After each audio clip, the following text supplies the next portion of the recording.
Sabon na meron lang namang salicylic acid plus retinol. Naku mga kapatid, kung gusto nyo matanggal yung mga peklat nyo at maglighten yung skin nyo, naku mga kapatid, eto po yung peklat soap na pinagmamalaki ko sa inyo na paulit-ulit kong pinapakita sa inyo. Kung problema nyo yung mga peklat nyo na matagal na panahon, yung mga peklat nyo nakakagaling lang sa sugat, naku mga kapatid, swak na swak to sa inyong budget dahil bukod sa mura na nga, maganda pa ang maging resulta sa inyong balat. Naku mga kapatid, ayan oh, grabe humalimuyok yung amoy niya. Alam nyo kung bakit mga kapatid? Kasi meron lang naman siyang long-lasting fragrance. Ibig sabihin nun, para ka na rin talaga nagpabango once na ginamit mo to. Kuya Yuki, ibig sabihin po ba niyan, pag po ba gumamit kami niyan, matatanggal yung peklat namin? Depende po yan mga kapatid sa paggamit nyo. Kung ang paggamit ito, isang beses nyo lang ginamit, hindi po yan matatanggal. Pero kung gagamitin nyo po ito na consistency na mga kapatid, matutuwa kayo dito kasi matutulungan din mag-glow up ang inyong skin. Okay? So, kung yung mga peklat natin na matagal na panahon is nagdo-dark mga kapatid, matutulungan niya pong makapagpalighten yan. Diba? Yung matagal ng panahon na peklat na nangingiti, matutulungan niya. Pero hindi ko maipapromise sa inyo na matatanggal talaga, lalo na kung matagal na.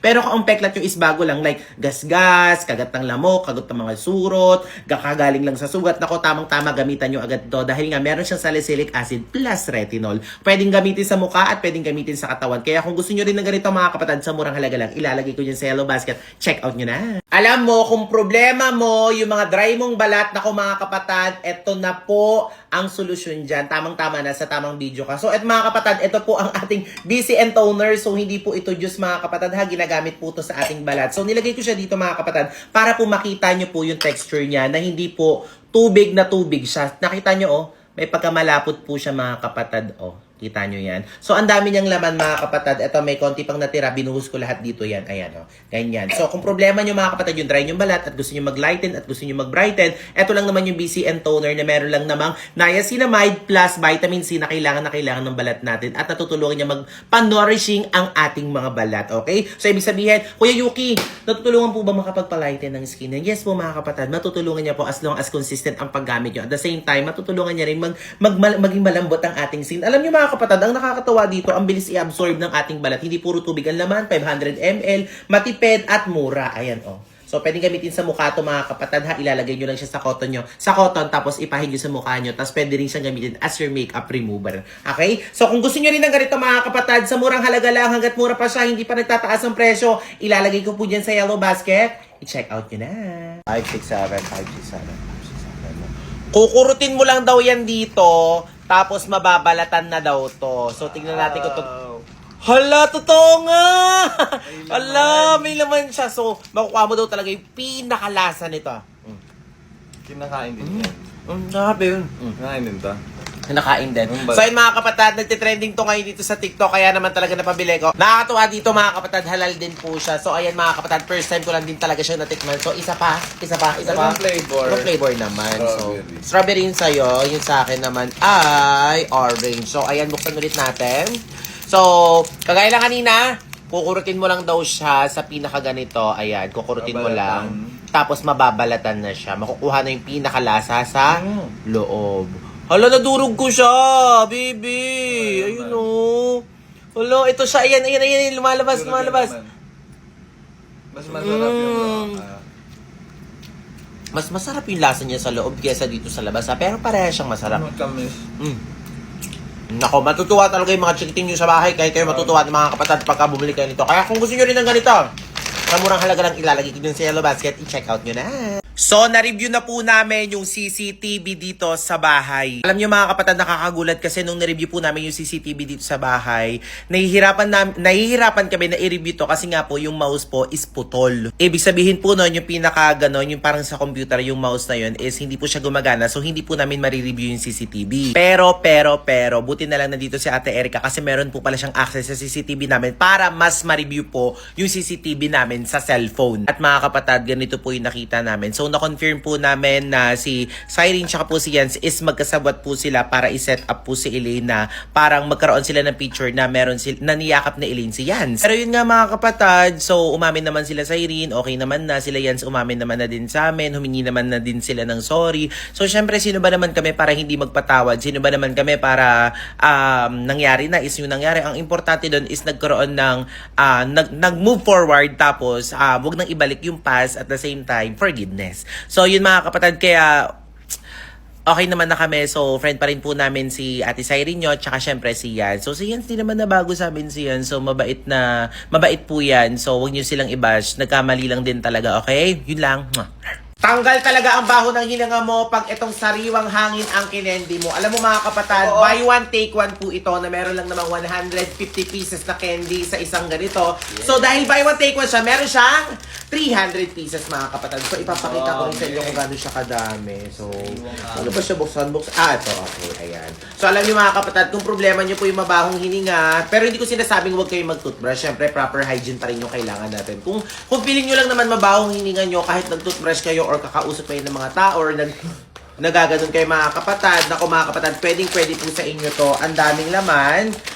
Ayan, especially kung nagtitindahan po kayo mga kapatid, pwede po sa inyo to. Pwede nyo po siyang ibenta sa sari-sari store nyo. So, 150 pieces, 300 pieces ang laman. So, sa murang halaga lang. So, syempre, meron siyang iba't ibang flavor. Maliit lang din po siya mga kapatid. Pwedeng bitbitin, kagaya ng strawberry. So, ganito lang siya kaliit. Ayan, candyhin mo. Ayan. Tapos, ayan. Siguro mga 1 minute lang. Pero sa unang pagsipsip mo pa lang kasi yan mga kapatid, grabe yung mint niyan sa bibig. So, lahat ng candy na to is mint siya sa bibig. So, no more baho ng hininga. Kaya kung, yes, yun nga, mint na. Kaya kung gusto niya rin ng ganito mga kapatid sa murang halaga lang, ilalagay ko dyan sa yellow basket. I-check out nyo na. At dahil nga, wala nang silane, naku mga kapatid, mag-celebrate na tayo. Kasi mga kapatid, sa murang halaga lang, meron ka ng Choco Crunch na mura na nga, buy one, take one pa. Ano masasabi mo doon na wala nang silane? Wala na pong siding. Kayo yun! Kayo yun! Meron pa bang silane? Opo.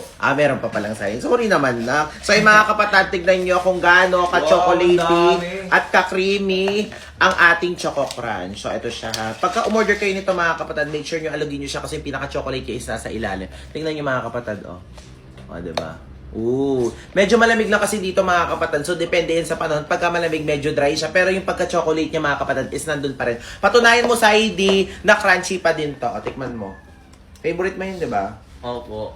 Ayan. So, dahil buy one, take one siya mga kapatid, ito naman po yung isa. So, hindi ko na siya ilalagay dito. So, ito yung laman niya. Grabe yung chocolate mga kapatid. Dumidikit talaga siya sa lalagyanan niya. Ano masasabi mo?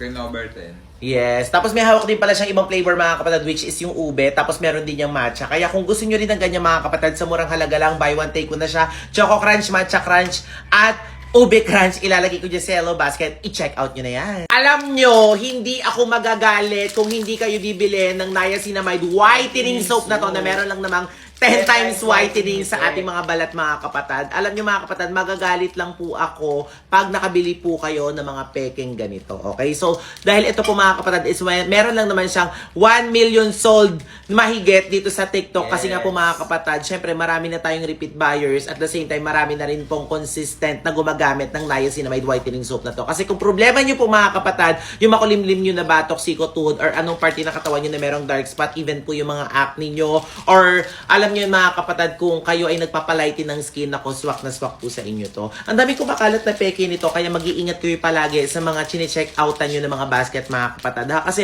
once na napeke po kayo mga kapatid, sayang naman po yung pera na ibibili natin ito. Unang sign mga kapatid, pagka ang sabon po na nabili nyo is matigas. So mabilis po siyang mahate mga kapatid ha. At isa ring sign pagka hindi po siya mabula sa ating balat. So, lagi kayo mga kapatid maging mapanuri, mag-check po kayo palagi ng mga reviews kung legit po ba yung mga basket na pinag-check outan nyo. Kaya kung gusto nyo rin na ganito mga kapatid, ilalagay ko po dyan yung legit na basket, i-check out nyo na yan.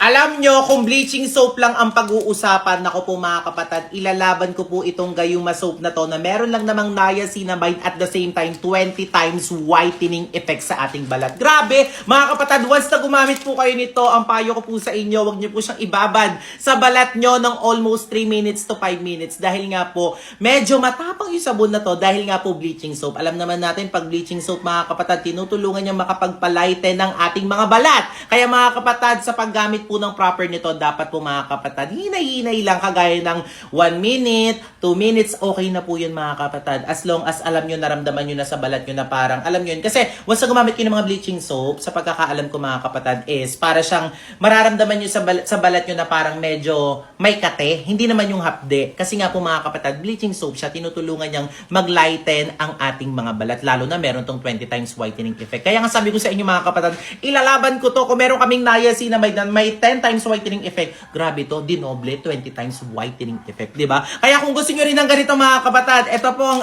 ating niacinamide bleaching soap. Ayan ha, sa murang halaga lang, ilalagay ko dyan sa yellow basket, i-check out nyo na.